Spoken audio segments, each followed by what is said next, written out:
when they feel that their urine is sweet, they tend to say they have diabetes. Some people also say that when you have different form of taste in their urine, it's signifying diabetes. But that's not the case. We have some indicators that will let you know that you have diabetes or you do not have diabetes. So a simple layman's definition for diabetes would be increase in your blood sugar levels. Increase in your blood sugar levels. So you go to the hospital and you are being told that you have diabetes. It means that the level of blood sugar you have has increased. We have parameters that we use. For example, if you have not eaten, it means that your blood sugar level should be between about 5 millimoles of sugar to 7. In a layman's term, we can say that if you measure your blood glucose level and it is above 7 when you have not eaten, we call it fasting blood sugar. It means that you are diabetic. Also, if you have eaten, it means that your value should be ranging above 11. That should tell you that you are either tipping into diabetes or there are certain risk factors that you have put yourself at that is causing that. So diabetes is a very broad topic, like I said, and we have classifications of diabetes. When you take diabetes, we have type 1 diabetes, we have type 2 diabetes, we have gestational diabetes, and I'll be giving you some references as to this. So when we talk about type 1 diabetes, it's very simple. Traditionally, we used to call it insulin dependent diabetes. That is, there is an organ in your body called the pancreas, which is not able to produce a lot of insulin, the chemical responsible for controlling and regulating the blood sugar levels in your body. When it happens like that, you are likely to be having type 1 diabetes. This is a layman's term and it's a very broad topic, like I said. So if you want a better and in-depth explanation, we'll be giving you more on this show. But for first aid information, this is very important. Mostly type 1 diabetes is something that occurs in children.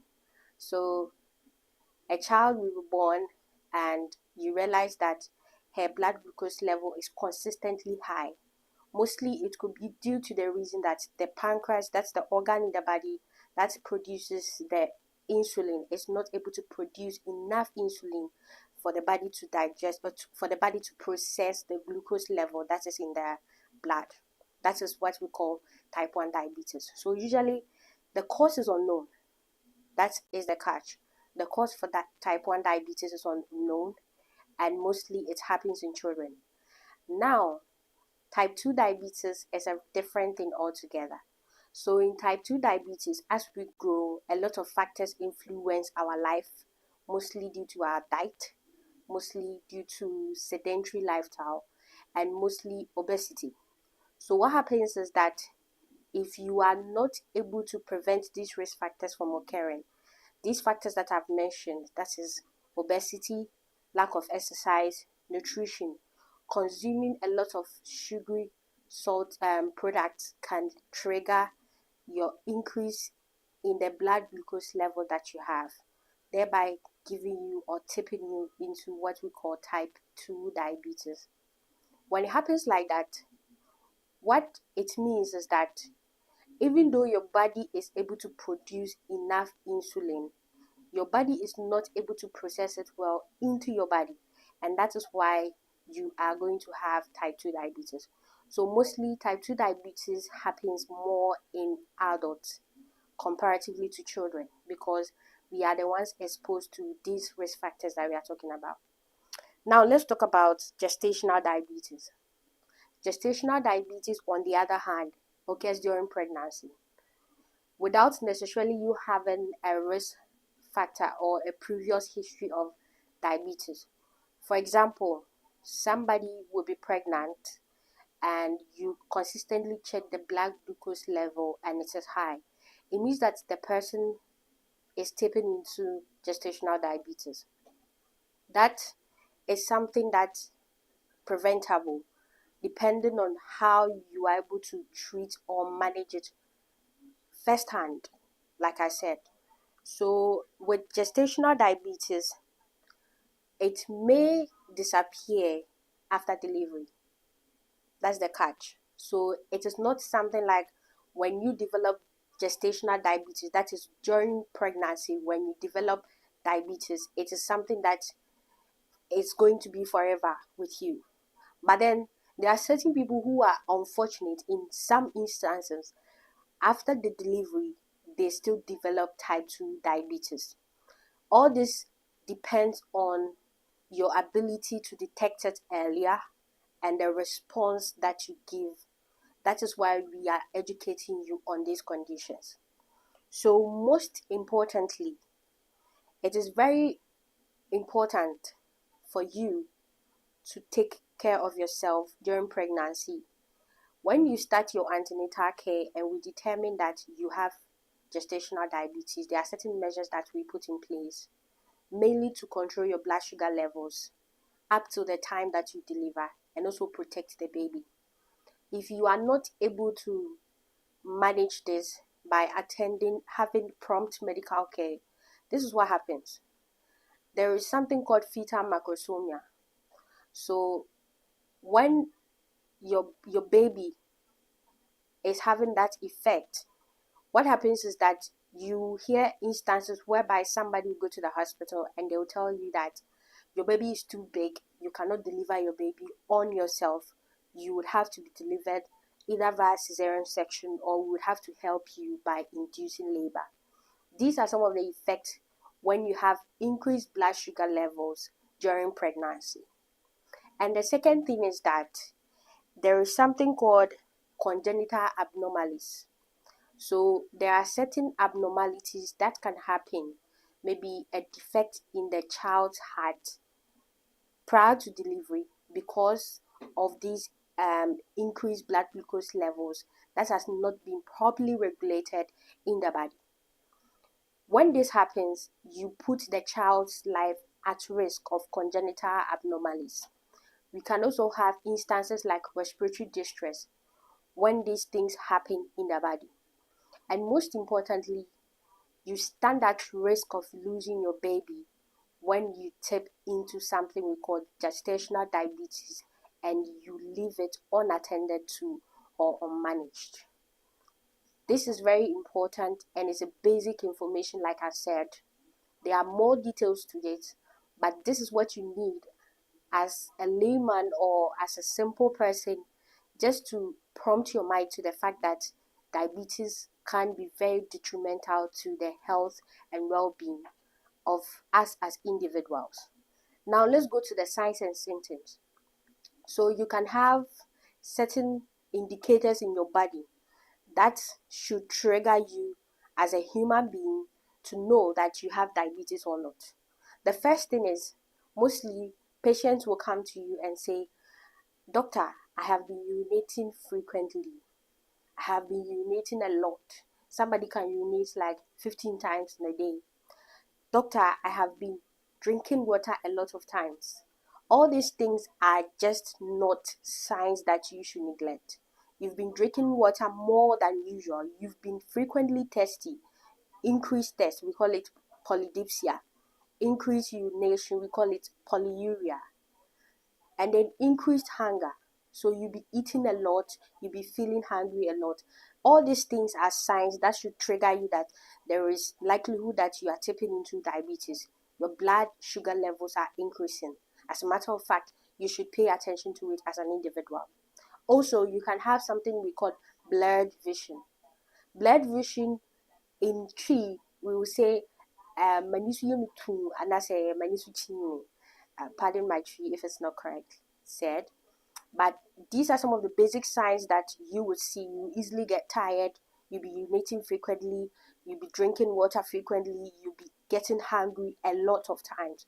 These are some of the signs that should trigger you that there is something called diabetes that you should be thinking about if you've not been checking your blood sugar levels. So, knowing the signs and symptoms of diabetes, somebody may ask, what are some of the complications that can be triggered when you have diabetes. So we don't just diagnose diabetes by virtue of the fact that you are having these signs. When you come firsthand to seek medical attention and you're having these signs, what we do is that we do investigations. We check your blood sugar levels to see the level that you have, not with just one value. We monitor it consistently for some time, plus your symptoms. Then we determine or we diagnose you as somebody who has diabetes. But then, if left unmanaged or if left undiagnosed, there are certain key complications that you can get as an individual, which can sometimes be very detrimental to your health. I call them the big four. Number one is your eye. So you can get something we call retinopathy.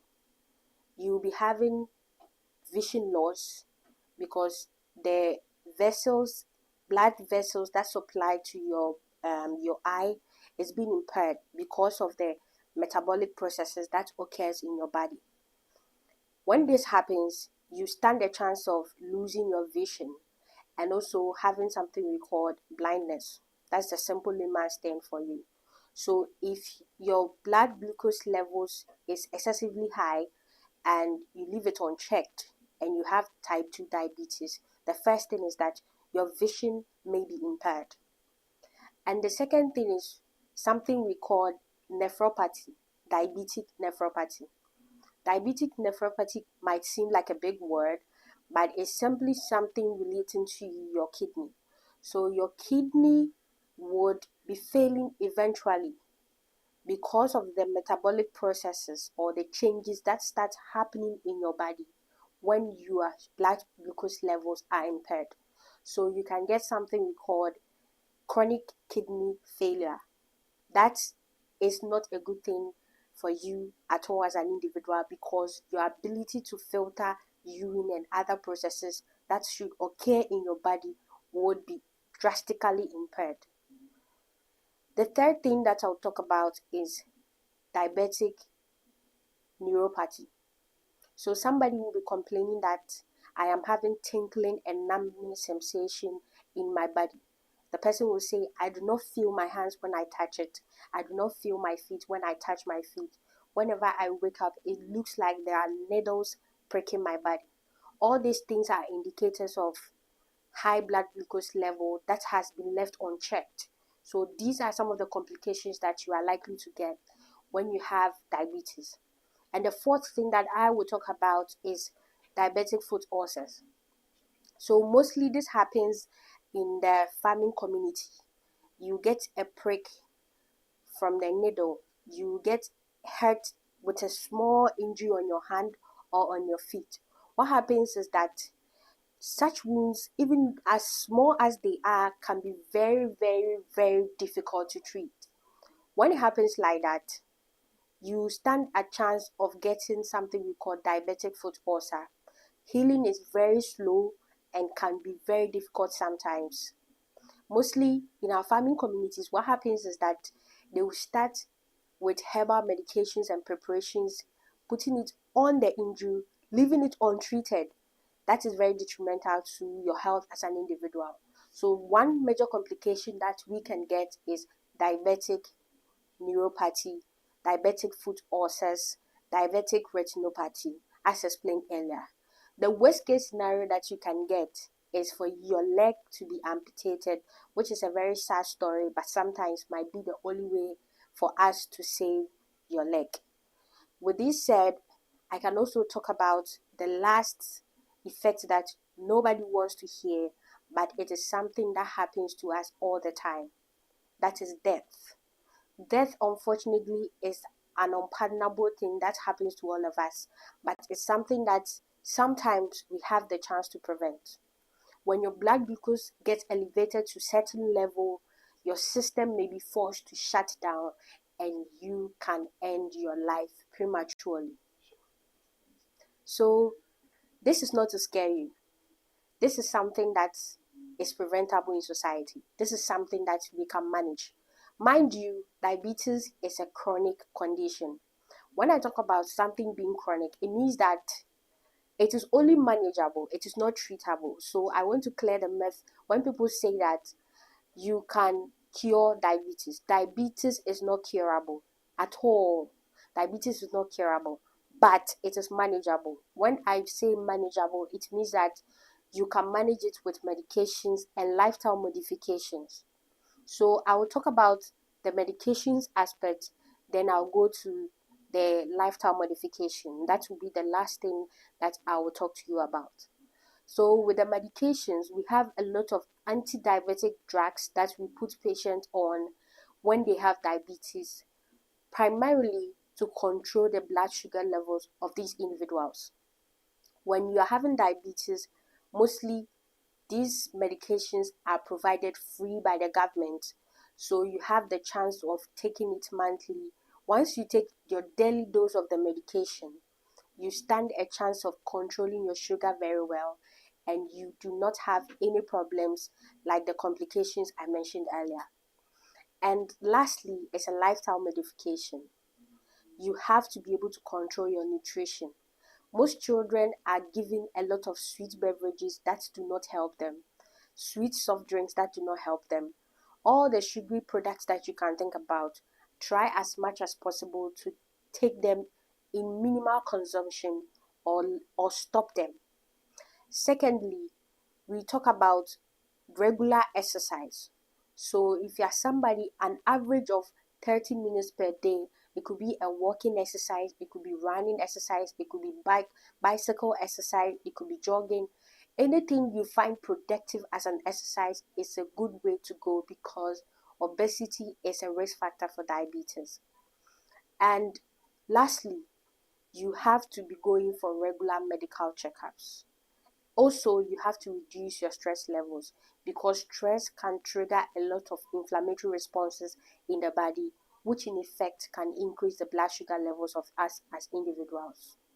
In summary of this whole conversation, I want to encourage each and every one of us to go for regular medical checkups.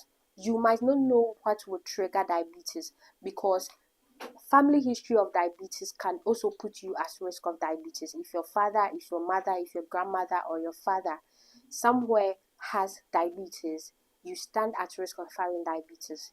You save yourself a lot of stress, money, and anxiety by going for regular checkups and managing your diabetes. This is our session for today.